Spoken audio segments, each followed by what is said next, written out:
Savvy Central Radio, drawing out the best from our guests with your host, Christina Nitchman.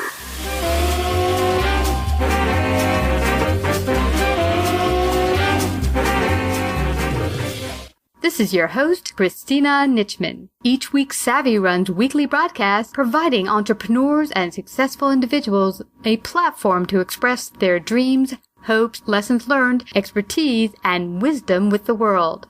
To start our show today, we're joined by Mark Robert Waldman, world's leading expert on communication, spirituality, and the brain. Mark shares how to use the power of the brain for maximum growth. Find out more about Mark at markrobertwaldman.com. In the second half of our hour, we're joined by John Ferman, author, sales trainer, expert, and founder of the Credit Diet Wealth Center. John shares how to eliminate debt without going on a debt diet. Find out more about John on his Facebook page at facebook.com/creditdiet. Hi, Mark. Welcome to Savvy Central Radio. How are you today? I am thrilled to be here, and I'm feeling great. Well, I'm excited to have you. I actually found you on YouTube on a TEDx talk, and you were talking about your NeuroWisdom, which I found fascinating. I never heard anything like it. Explain for our audience a little bit about your background, how you came to teaching NeuroWisdom, and why do 90% of your MBA students rave about it? Well, that's great. You've asked me 7 questions in a row, and rule number 1 in terms of NeuroWisdom, and this is one of the communication strategies that we teach, is that the human brain can only remember about 10 words before it goes off into mind wandering and daydreaming. But the average person, whether they be at business or at home with their family, they tend to speak for about 3 minutes. Well, it takes about 10 seconds to speak 10 words. And that means that 1/20th of everything that you say to your colleague, to your partner, to your wife, to your kids is not heard. And they're going to respond to that 1/20th piece of information that may have nothing to do with what was on your mind. So that's one of our core key communication strategies, which is part of NeuroWisdom, that we teach to executive MBA students. And we actually ask them to pair themselves up in the classroom situation, and I'm going out to many universities around the world, and we get everyone in the audience, whether it be 35 people or whether it be 1,500 people, we pair them up with each other. We have them face each other very closely. We have them lift up their hands. So if you at home or you're listening to this right now, lift up your hands in front of you, make 2 fists. And when I speak, I raise 1 finger. And when I run out of fingers, I have to stop talking. And then the other person speaks. And this is a training exercise to show that you can actually convey more information with less words, and you'll increase the neural comprehension in your listener's brain. Wow. So in essence, what I'm getting from you is most of what we're saying to our partners or people around us is not being picked up. That's correct. So no wonder why there's so much misunderstanding. Yeah. Wow. Well, that's really revealing. And that seems a little hard to get used to, but I'm guessing after you practice it for a while, it gets a little bit more comfortable. It takes about 5 minutes to get good at this. Even though right now this is just radio, I know I can tend to ramble. So I'm kind of counting my fingers on my hand just to know how many words I've used. This way, I can find out if you're following me, and I can follow what you're saying. And it creates such an intimate dialogue that usually within 4 or 5 minutes, people who are strangers find tears are running down their face. They're sharing information they thought they would never do in a public situation. And that's why we teach this to corporate leaders. We actually have groups of people to stand up together, the morning meeting. It could be corporate executives. It could be the members of your team. And we go around the room. First, we ask everybody, what is your deepest, innermost value? And then, if we have a problem or an agenda, each person speaks from 10 to 20 words, pauses, the next person speaks. And you can solve problems that often take 2 hours in normal conversation and solve them in 20 minutes. Wow. That is really revealing and fascinating. Now, I heard you also mention that it's possible to change and improve brain function in 60 seconds or less. Is that possible? That's absolutely true. Wow. So explain a little bit about how that works. Explain, or shall I have everybody change their brain so that they can experience it firsthand right now? I like the experience bit. Let's do that. The number one cause for problems in relationship and for problems at work is stress. It's our number one killer, according to the National Institutes of Health. There are two kinds of stress, mental stress and physical stress. The question is what is the fastest way to eliminate mental stress? And as you know, in the busy entrepreneurial world, nobody is going to give you more than 60 seconds to solve any kind of problem. So we do have 47 studies to show that yawning is the fastest way to eliminate neurological stress. So what I would like you and me to do together, we're going to yawn out loud about 10 times. The first few are going to be faked. But I want everyone who is listening to this broadcast to yawn along with us. Even if you have to fake it, you take a breath in and you just kind of go, oh. And yawning is very contagious. So just start yawning. This is going to sound really funny if you tune in a little bit late to this program. But you should begin to feel, even now, that your entire awareness begins to change. Yawn again. And you'll find that if you were worrying or fretting about something, you suddenly have forgotten it. You'll feel like you're more in the present moment. Yeah, I'm feeling that. And it's interesting you mentioned that, Mark. I got this exercise about a month ago from a person I met saying if you're ever in a really stressful situation, just start yawning. And I thought she was nuts at first, but I see it's true. And you get everyone around you start yawning too. What is up with that? Why is that so contagious? Well, we don't know why it's contagious. We simply know that it is, and that animals also yawn together to help coordinate themselves as a group. So wild dogs will yawn together before they attack. Fish will actually yawn before they change direction. And the military actually teaches snipers to yawn because their bullet is going to be more accurate. So yawning basically lowers the metabolism and the neural activity in the most important part of your brain, the frontal lobes, the area that's right above your eyes. And this is the area when we're focusing and we're concentrating that we solve most of our daily problems with. It also gets exhausted very quickly. So we ask people to load a mindfulness bell or clock onto their computers and to have it ring 3 times an hour. In the first 2 times when it rings, we just ask a person to stop and just yawn a couple of times or stretch in very slow motion, because that's how you get rid of physical stress. And then you'll find that you can throw yourself back into work with renewed energy. I was going to say, it seems to me what you're saying here is like a reset for your brain. Yes, it's literally what it does. And so there are a few people in the world who just can't yawn, and breathing slowly through your nasal passages has this type of an effect. But yawning will get rid of almost any form of neurological symptom. It'll get rid of migraines temporarily. It can actually suspend seizure activity. It can actually slow down Parkinsonian shaking. So, and this is research done by Gallup and Gallup out of State University, New York, of the importance that yawning has in terms of regulating the neural activity in your brain. So you had mentioned the frontal lobe before. Does your NeuroWisdom exercises really affect that part of your brain? What's going on when you do these exercises in your brain? All of these types of exercises are based on mindfulness practices, positive psychology practices, different very short strategies from cognitive therapy that are designed to change specific functions and specific parts of your brain. For example, all of these exercises will lower the emotional reactivity that's generated from the amygdala, the part of your brain that causes you to feel anxiety or fear. Other NeuroWisdom exercises stimulate parts of your brain called the insula and the anterior cingulate And these areas are involved with self-awareness, social awareness, moral decision-making, the ability to have greater empathy and compassion towards others.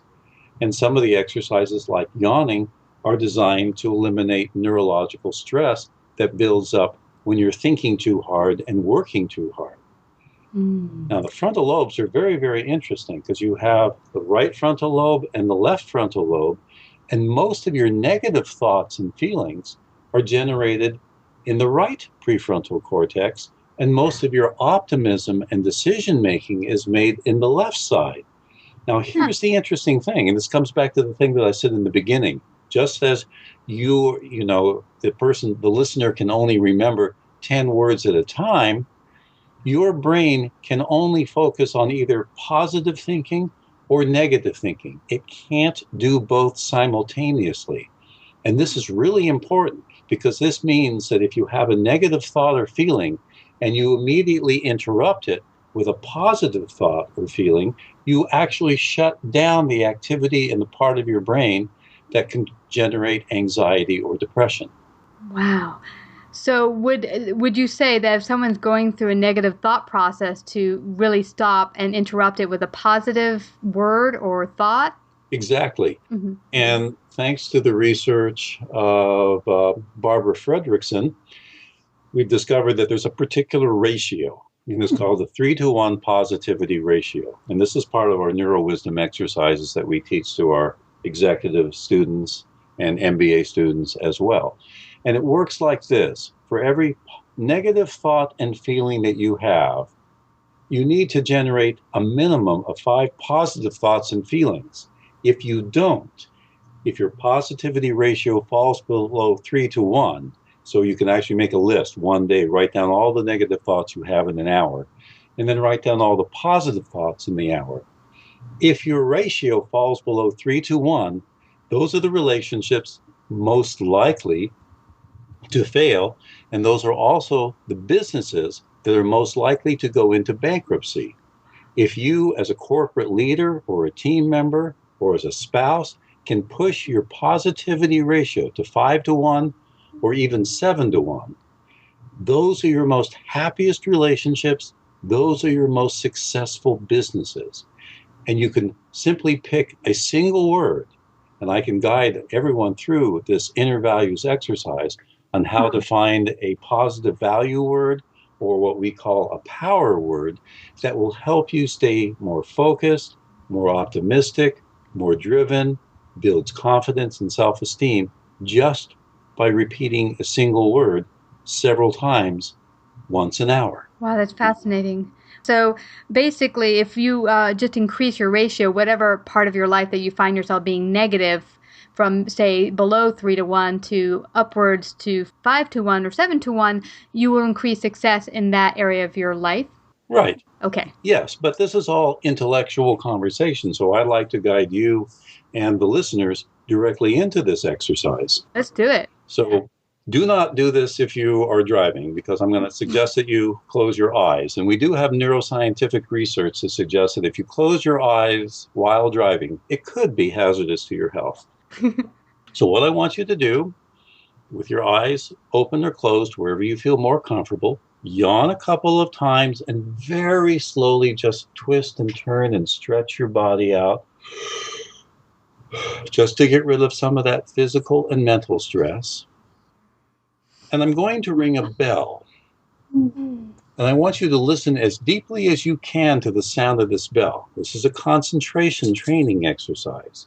As the bell fades away, you are going to find yourself listening harder and harder and harder. You're actually going to be concentrating very, very well. Then I'm going to ask you a particular question. And all I want you to do is to pay attention to the first word that comes to mind and either write it down or, obviously, Christina, I'm going to have you share it out loud. Okay. So if everybody is ready, I'm going to let the dog out. I'm going to ring the bell.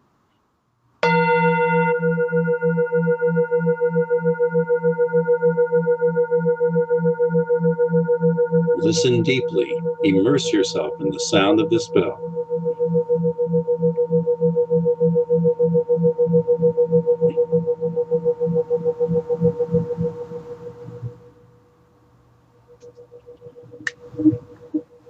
And now pay attention to your intuition, not your logic and reason. And see what word pops into your mind when I ask you this question. What is your deepest, innermost value? Joy. And the first word that comes to my mind, what is my deepest, innermost value? The word is peace. Now, everyone, find a word that gives you a sense of pleasure, comfort, meaning, or purpose.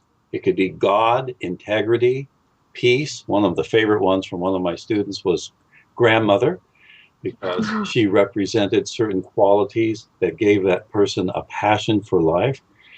And quietly start to repeat that word to yourself over and over and over again. So as you repeat, peace, Joy. peace, Joy. peace. Joy. Joy. Joy. Joy. What is happening is that you are actually turning on 1,200 stress-reducing genes as you repeat a word that represents one of your deepest values. And now there's another word that you can find too. Let's say you're halfway through the busy day and you're exhausted and you have a deadline to meet. Or you have to give a presentation or a talk in front of 400 people and you're feeling as nervous as you could be. Close your eyes for a moment and ask yourself, what word would capture the state of mind that you'd like to be in? And maybe a word would come to mind like confidence or focus or clarity. Now repeat that word. Just keep repeating confidence. Authority. Confidence. Authority. Confidence. Authority. Authority. Well, did you notice the tone of your voice with the last time you said authority? Much stronger. Where did that come from? Why did you suddenly sound more authoritative? Now, am I understanding that you are kind of programming your brain to be that value?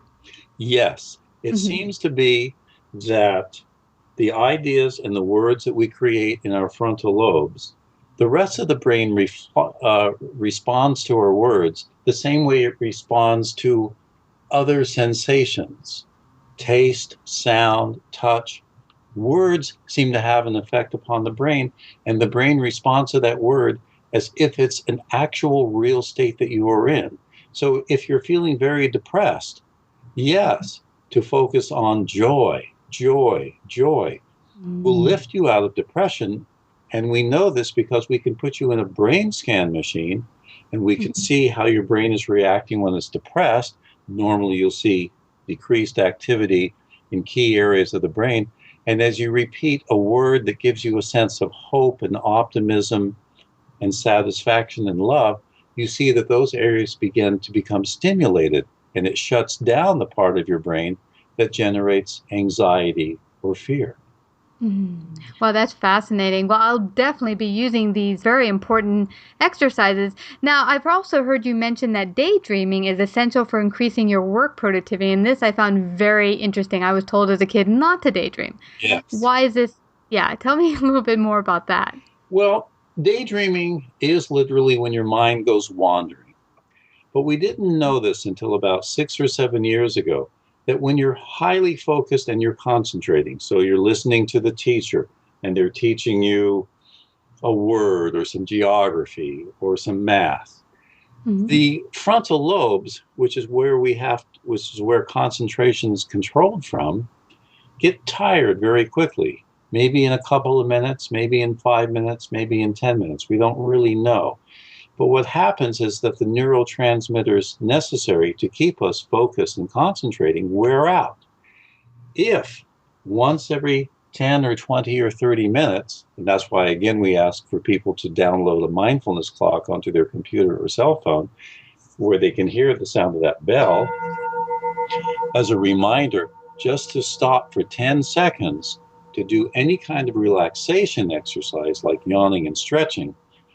And then for the third bell, which will be about once every hour, we ask people to close their eyes and literally go into a daydreaming state, as if you were going to take a small nap. And you only have to do this for about 60 seconds. You can do it longer if you want. But these little tiny mini naps, when your mind is wandering around, this is where the learning centers in your brain are not only consolidating new information that is just gained, it's also solving problems in ways that have nothing to do with language. So it's very important to spend a minute once every hour daydreaming. So are you, when you're in that state of daydreaming, are you solving more abstract problems in a maybe deeper way? Yes. Again, I'm going to come back to that opening statement that our conscious mind, the part that's language driven, those small areas right above our eyeballs, the dorsolateral, prefrontal cortex, these areas can only hold about 10 words and maybe one feeling and concept at a time. And then it has to download that and then upload a new piece of information. And it's very intensive. It's very stress producing. You need to take a relaxation break to allow those spent neurochemicals to be replaced by other mechanisms in your brain. And during that time, very deep structures, which are the same structures that operate when you're dreaming at night, take place. And it's basically processing information in its own way that has nothing to do with what we're consciously aware of. Yes, teachers have made a big mistake for years saying, just stay consciously focused on this logic and reason amount of information, and to ignore these mind-wandering, daydreaming states that are the heart and soul of creativity. So many, many famous individuals, including Einstein's famous mind experiments, you work on a problem, then you just kick back and you daydream. And in that daydreaming state, if you watch the way in which your mind wanders, and this is called mindfulness practice, oftentimes you'll get amazing insights that will burst into consciousness. It's like, where did that come from?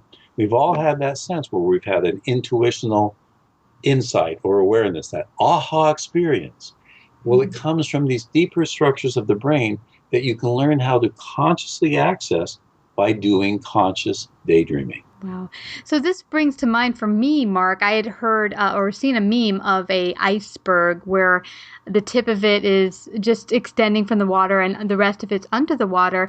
And I had seen the meme say, really, your conscious mind is the top of the iceberg and the subconscious mind is really below the water and is really running the game in your life, as it were. And by doing these exercises, are you kind of melding it more so you're getting in touch with your subconscious thoughts and bringing them to the surface so you can grow from them? Yes, you're bringing more of the iceberg out to the surface. You're becoming more and more aware of this large mass of information, this inner wisdom that a person has. And those are the tools that literally expand awareness. And awareness comes through in a non-language based way. It's like when you look, at somebody that you care for and you feel that deep sense of love, but you can't find words for it. Where is that coming from? Where is that feeling coming from? That's coming from that part of that iceberg that's just beneath the surface. So we can use that little tiny bit of consciousness to look backwards into our mind, into our brain, and begin to become aware that there's this constant flow of positive and negative thoughts, fantasies, feelings. They're flowing in and out of consciousness at all times. And if we just sit back and watch all of those meandering thoughts and feelings without judging them, that's where creative insights burst through. That's how we solve problems. That's how we create new plans and ideas. That's the area that gives our life meaning and purpose. Wow, Mark. Awesome having you share all of this information today. It recalls for me, even when I dream, that some of my greatest ahas have come when I wake up and write down my dreams and analyze them. Well, I want to thank you again, Mark, for coming to Savvy Central Radio. And before we head on out, are there any parting words you'd like to leave with our audience? Well, yes. What we've been doing for the past 5 years is collecting together as many of these 60-second exercises as we possibly can. And that's our NeuroWisdom audio program, which people can find on my website. But I would also like to invite your audience. Andy Newberg and I have put together 10 of what we think are the most mind-blowing discoveries about the human brain, a little tiny ebook that's free. And I would love all of your listeners to have a copy of that. And the number one biggest thing, that the most mind-blowing thing we've discovered about the human brain, is that the reality that we see with our eyes, that we think we are seeing, has nothing whatsoever to do with the reality that actually exists outside of ourselves. And you can use NeuroWisdom exercises to gain a more accurate perception of a world that most of us only blindly and dimly see. Wow. Well, thank you so much for that gift. How can they go about getting that? They just go to markrobertwaldman.com, and up in the upper left-hand corner, you'll see a little button you can push for the ebook that's called 10 Mind-Blowing Discoveries about the human brain.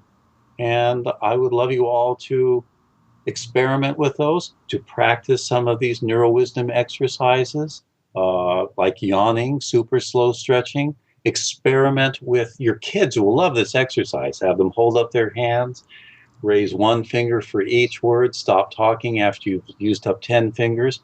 You'll end up having a more intimate conversation with a family member than you've probably ever experienced before.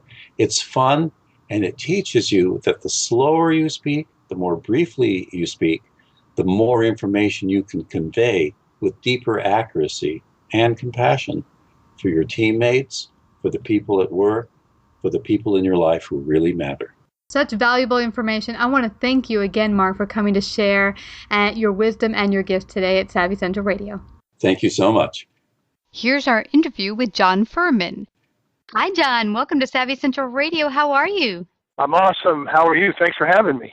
I'm doing fabulous. I'm very happy to have you out here on Savvy.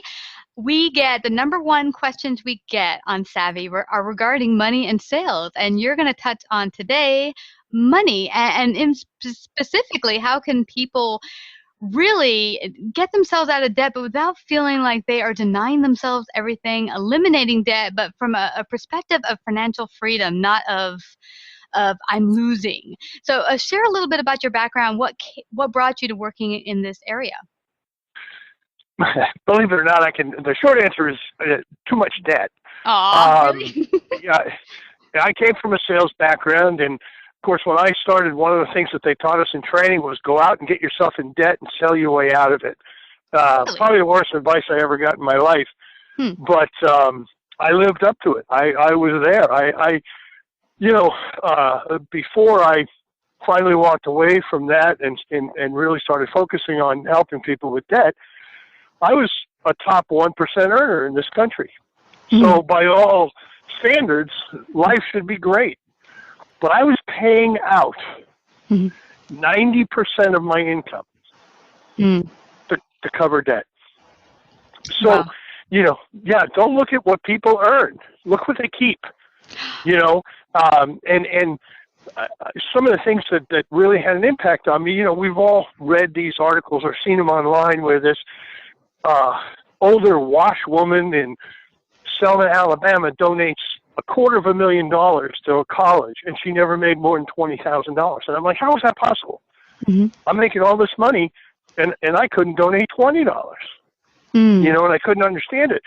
So I finally had to realize I was at the extreme. I was spending it faster than I can make it. And the one thing you can't do in life is go from one extreme to the other. It's like dieting. And that's why we call the whole program the credit diet. When you diet, you don't stop eating. That's not healthy.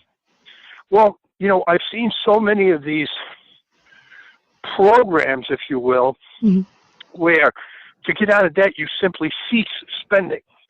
Well, mathematically, that makes perfect sense. But humans can't do it. Most humans can't do it because here's the thing. We go to work. We work 40, 50, or more hours every week. And if you took all of your paycheck to pay debt, that's why you're dissatisfied with your job. You think you're working for free. No, granted, it's your problem. You're the one that created the debt, but that's not how our emotional side thinks. Mm-hmm. So what I did was, I said, well, how can I modify? And I took a step back and said, well, what do I want to accomplish? Yes, I want to get out of debt, but I don't want to work for 4, 5, 6, 7 years to get out of debt and have nothing at the end. So I said, well, all right, maybe I'll just go a little slower and I'll put some extra to debt and some for investments and some toward personal financial security. And then the key that makes the whole thing work. And that was, I'm going to put some aside and designate it just for fun. Okay, so the bottom line is real simple. What makes the credit diet so effective is I let people cheat. I let them go out and spend some money. But what I've done is I've set it up in such a way that they can go out and spend that money with zero impact on the rest of their financial life. Wow. Yes. And that's how we guide them. I wish I'd met you some 7, 8 years ago. I had gotten myself, it was my way back in my 30s and 20s when I felt depressed, was to go out there and have a shopping spree. And in particular, I think it was like 35, I broke up with a really boyfriend that I'd hoped to marry. And I went crazy. For the next 6 months, I spent over $10,000 on top of the credit debt I already had. And my friends pulled me aside and said, I think you have a problem. And I was like, no, I'm fine. I have about maybe 12,000 debt max. I make 50 grand. That's perfect. Well, when they finally got me to sit down and open up all my credit card bills, I was paying just over the minimum, like maybe double the minimum. I owe 26,000 and change. And I fell over. Yeah. And I did just what you were mentioning at first, which is I just denied myself everything and put almost everything I earned into the debt, into basic spending needs, like necessities. And I was miserable for 2 years. I felt like I wasn't growing. I felt like I was suffocating myself. So share with us a little bit about, like, when someone comes to you and they're in a whole boatload of debt, how you start to work with them so that they don't feel that what I was feeling, that strain of I'm not really living. Well, and that's a great question. And we're going to attack, because we're announcing something today, and I thought we'd do it on your show. The Credit Diet Wealth Center, which is going to be our online support system, is now up and online. So first thing we do is we say to people, look, let's figure out where you are. So we send them to the website, creditdietwealthcenter.com, and there all they're going to do is click, and we're going to send them a quick quiz. It's a little 7-question quiz. We're going to ask them, hey, have you ever, and we give them different situations. Have you ever paid a bill with a credit card? And that's worth so many points. Have you ever been late? And how many times have you been late? And that's worth so many points. And we ask them 7 quick questions, score it, and then kind of give them an idea of where they are. Once we have that information, we talk to them and say, listen, good news, bad news. The good news is you're not alone, and you're not as bad off as you think you are. In fact, 80% of America is in debt. Wow. 80%. Okay, to the tune of $11.4 trillion. That's what consumers owe. Okay, now when I wrote the credit diet back in 2002, that number was $1.5 trillion. So just in the last 13 years, it's gone up 1,000%. Now, John, is this all like consumer credit, or is some of it like good credit where you're maybe using it for something to, I don't know. Is it all? No, this is just consumer credit. Oh, wow. This is just the average, so even like some of your listeners that own a business, this doesn't even count any business money. Whoa. Any business debt. This is personal debt.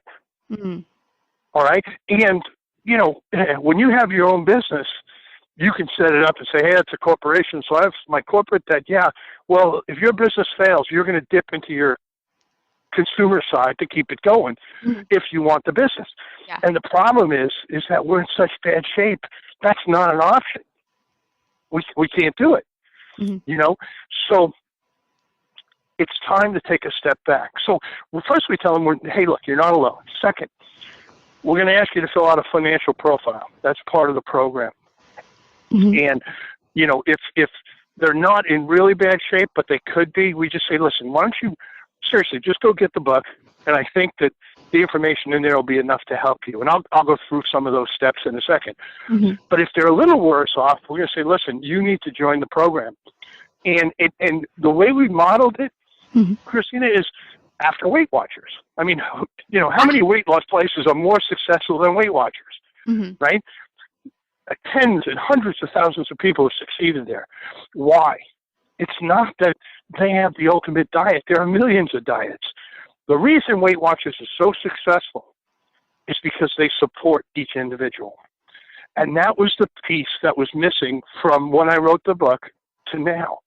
How do I support you as an individual? So what we've done through technology to keep it cost effective, nobody wants to pay $20,000 to have some guy to show them how to get out of $30,000 worth of debt. So what we've done is we modeled it and we let them come to weekly telephone meetings where we provide them training, support, encouragement, and most importantly, accountability. So now they're also hearing on the call other people just like them so that they're not alone. I mean, that's the thing, that the despair, the isolation we feel when the only phone calls we're getting are bill collectors and the only mail we get are overdue notices. It's depressing, and I get that.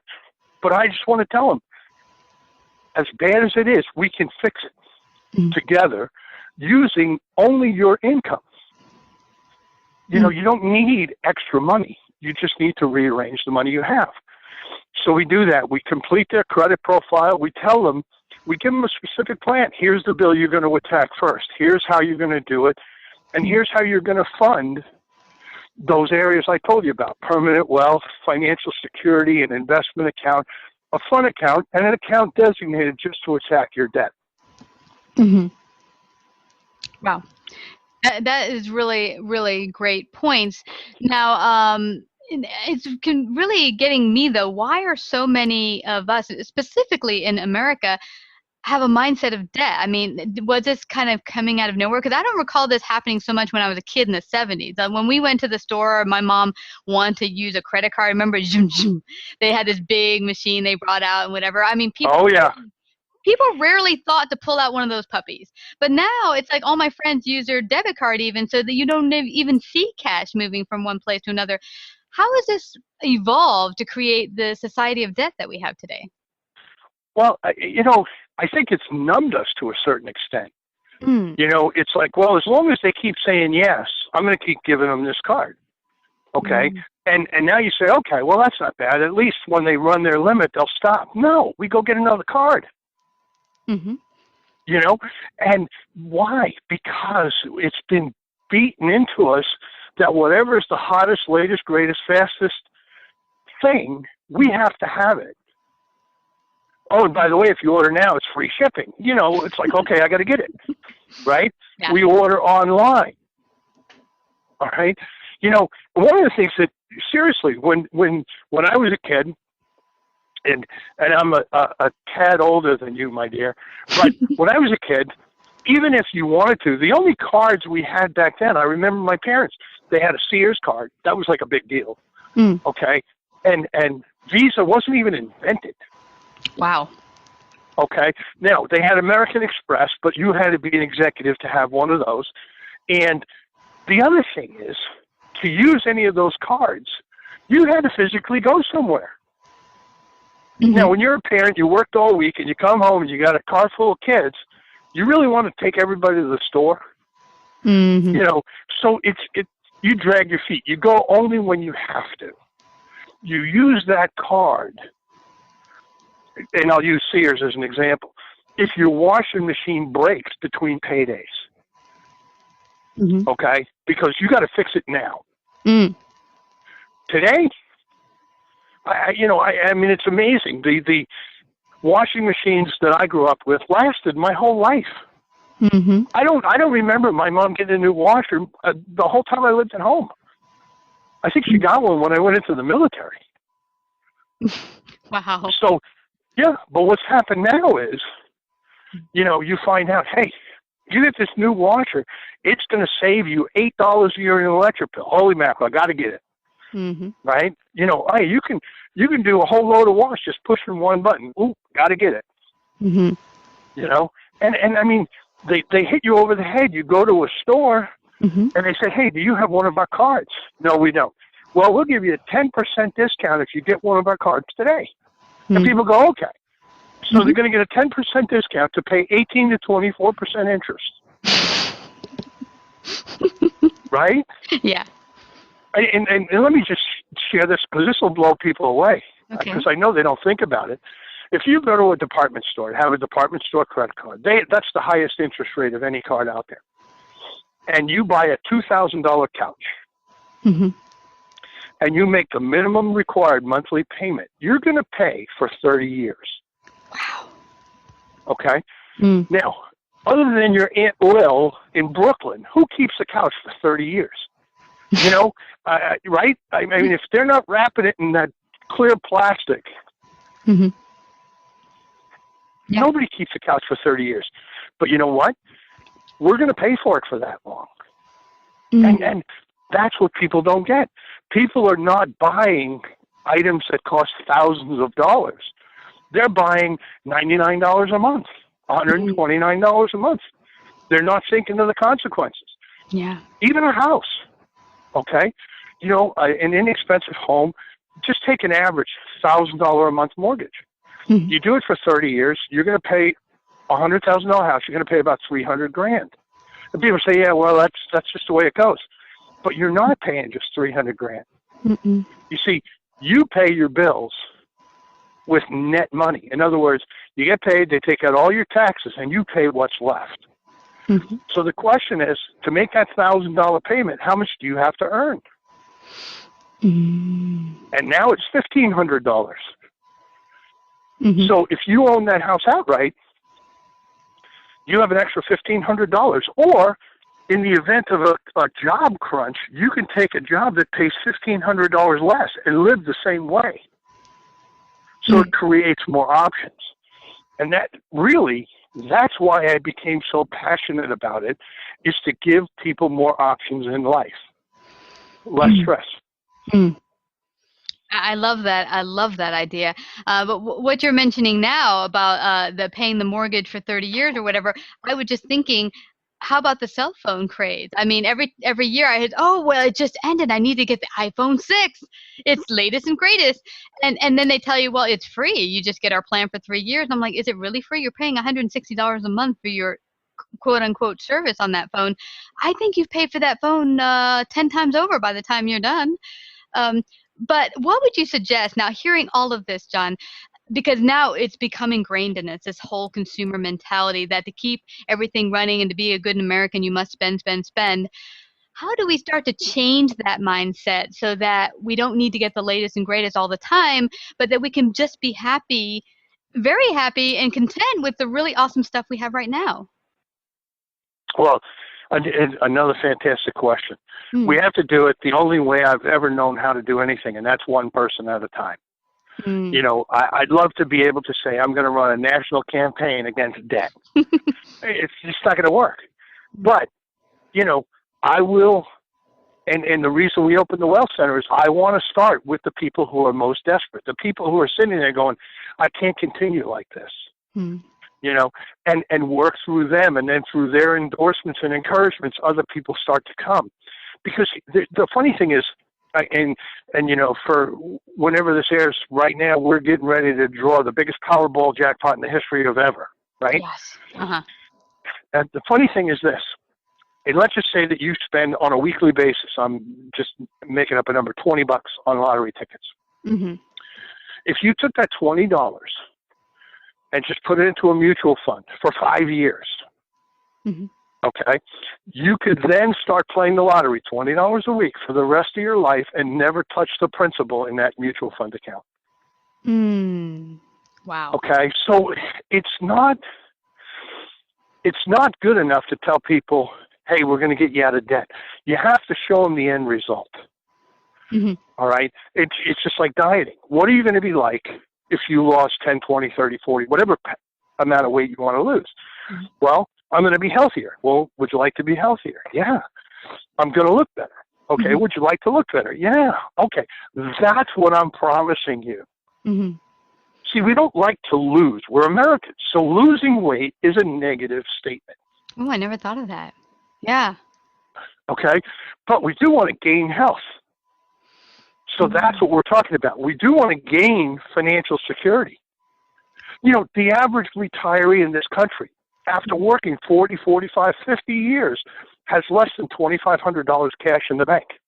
That's crazy. Okay, you do all that work literally for nothing. Right? The average worker today in the United States is 3 paychecks away from bankruptcy. Wow, that is crazy. So if you lost your job and couldn't get back to work in 3 weeks, you could be in serious financial trouble. You know, I mean, listen, I didn't invent this, but most people will tell you should have 3 to 6 months of expenses in the bank. Yeah. Right? That's, again, nothing I came up with. That's been around forever. But the reason most people don't have that in the bank is because all their money's going to bills. Yeah. So part of our program is we set them up with an account that's going to do that. No, it's not going to be the first day, but we're going to build that account until they have 3 to 6 months of income in the bank. Now, once they have that, the stress of being on the job is lifted because they've got 6 months worth of living expenses set aside. That's a life changer. Yeah. Okay? Yeah, absolutely. And while we did that, we eliminated some debt. That's great. And that reminds me, we've heard of compound interest. Well, how about compound saving? You know, as you continue to save bit by bit, it compounds. It gets greater and greater and greater, and then you get to see the benefits of it. And John, this recalls for me that when I was working on clearing my debt, and I got this book called Smart Cookies, 5 gals who cut their debt down in 5 years by becoming their own support system together. And they basically started taking off the fat from things they had in their life that they were paying for, but they weren't really even using, or they could downgrade to something that they didn't feel. Like in my case, I had cable that I never watched. So I got rid of cable, and boom, I have $116 a month that I didn't have before. My phone, cell phone, I was spending about 100 minutes a month, and I was paying for 400. So I got a pay-as-you-go phone and got it down from $54 to $15 a month. Bam, 30-something dollars more, or 40-something dollars more. But I started to do that in a number of different areas, and I got like $350 extra I didn't know I had. Have you found ways to help people, as it were, cut the fat on their debt and such?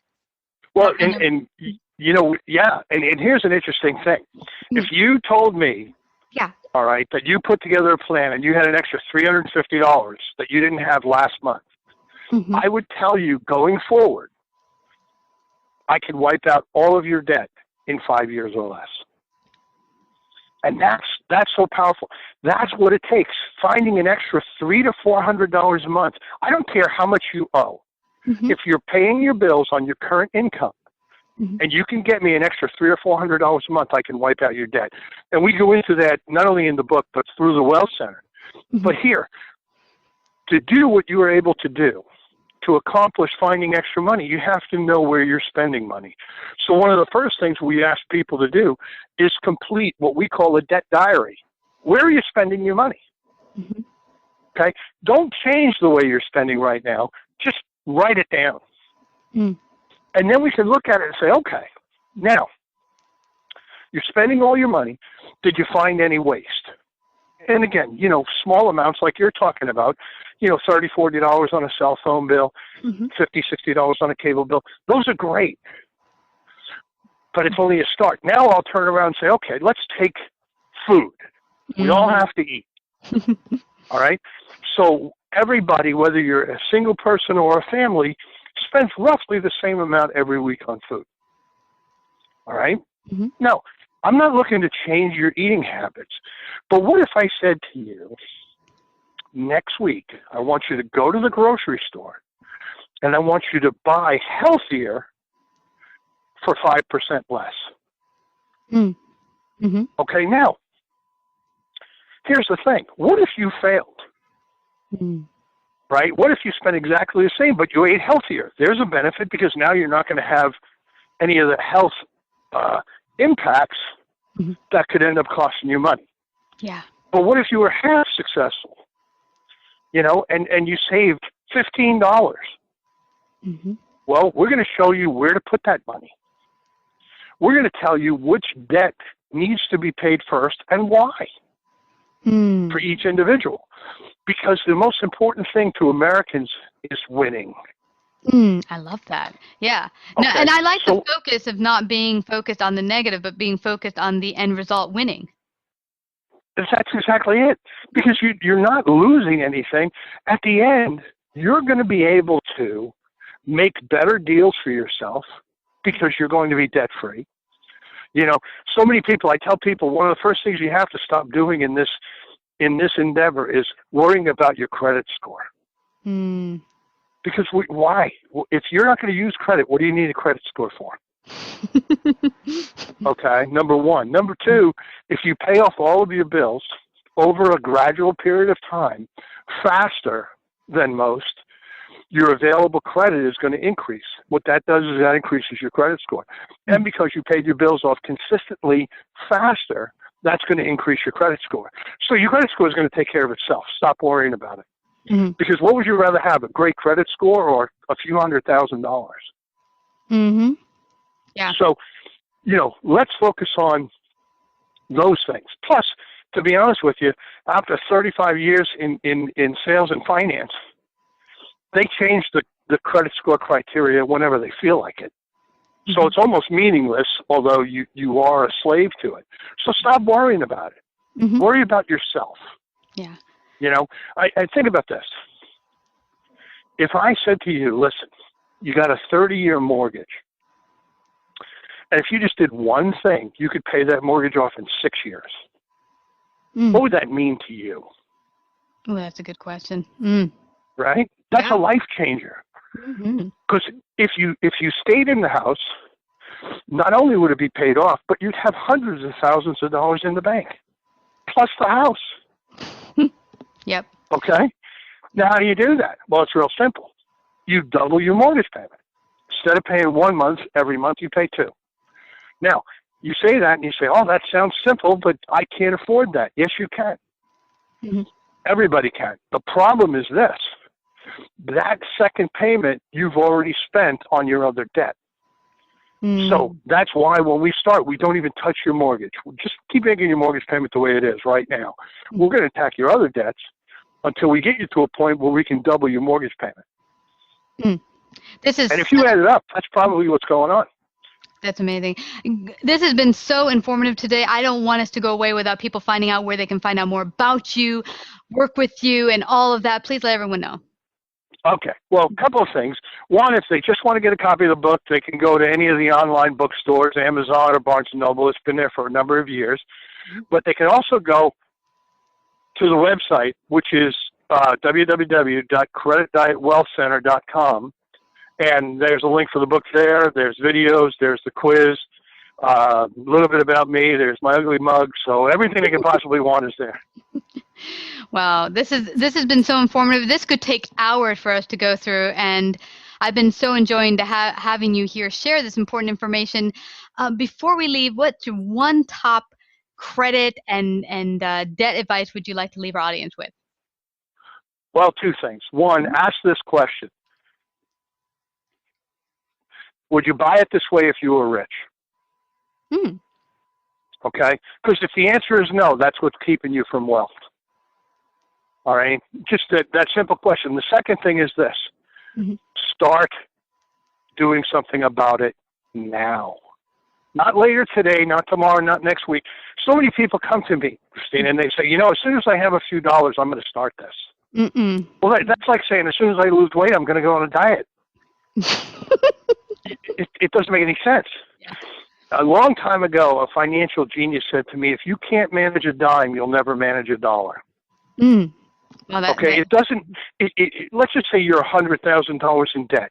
If you put $1 extra toward that debt, you're better off than if you didn't. So don't worry about how much you have. Go to the website. We're going to show you ways to find money that's in your home, in your life. We're not going to, there's no tricks to this. There's just effort. Okay? A lot of people today will buy a home that needs work and put sweat equity into it. It's the same thing with this program. There's some sweat equity. We're going to show you how to find money in your home, in your life, extra money to get you started. Think about this. Your listeners right now are getting ready for their tax refunds. Okay? If they send an email through the website, I'll tell them what to do with their refund to get them started. Just send an email and write tax refund in the contact box on the website, and I'll send them a tip on what they can do with their refund. That is a great way to end. Well, I want to thank you again, John, for coming to Savvy Central Radio and sharing your amazing gifts and talents today. Thank you. Well, thank you. Here's an excerpt of our inspirational interview with Dr. Inaka Yambe. So my journey started in Africa. I went to Europe and Italy, finished medicine there, came to the United States to specialize. And then in 2005, finally, I graduated from a family medicine residency. I was so excited, Christine. I jumped in there, started working all kinds of hours. I did nothing but work. I love my job. I love taking care of people. But during that time, I always had in the back of my mind that I would like to have a practice on my own. But at this point, I was working in the emergency room, which is pretty much what I'm doing now. And I was working so many hours. I did not stop to listen to my body. And this is one thing that I teach today. You must take care of yourself if you want to be successful. So I had some signs and some symptoms. I did have a medical condition that I was aware of, but I was under the impression that because it was not stopping me, so there's nothing to lose at this point. And I was very wrong. So I was working in the emergency room one day, and then I became a patient. My heartbeat was too fast. My blood count was too low. And that just boiled down to having an emergency surgery. So it was just so fast. And during that surgery, I had some complications, and I had to have a second emergency surgery. So I ended up with a long hospitalization stay. And then I was placed on disability. So you can imagine, I went from working 100 to nothing to working nothing and having nothing. Wow. And I went, and again, I was a single mom during this time. I had two daughters, still have two daughters. At that time, they were ages 4 and 6, so very young. And all of a sudden, I had no income, no job. I had 2 children on my hands, and I was sick in the bed, could not get out. And this was terrible. I was very depressed. I went through all the emotions you can think of: disappointment, sadness, depression, anger. I just worked myself into a state. And then I realized soon enough that that state was not going to help neither me nor my children, especially not the kids. And, when you talk about having that biggest why, that reason that drives you to do certain things. So I had still have the passion for medicine, but I focused now on these children. Now, what will they do? This is not going to work just being here in this bed. So I conceived an idea of creating a standalone clinic that could function without my being there. And this is where you talk about the power of having a vision, because this became a vivid vision for me. Of course, I had all this time in the bed. I had nothing else to think of. So instead of thinking about this sadness and my body that was not cooperating with me, I started focusing on this vision that I had for this clinic. It became so real that I thought, and I created a business plan. Of course, when you have a vision and a plan and a goal and a dream, you want to educate yourself. Tune in next week for the completion of this interview. Join our mailing list today by texting Savvy Radio to find out about upcoming guests and events and receive a free gift: how podcasting can help increase sales and influence in your business. Savvy Central Radio is home to over 100,000 listeners per month globally and runs in syndication on 8 AM and FM platforms, including iHeartRadio and 6 podcasting platforms. To find out more about our paid sponsorship opportunities or to become a guest and find out how we can help you get your message out to the world, call 718 area code 713 888-866-2289 or email at savvycentralradio@gmail.com.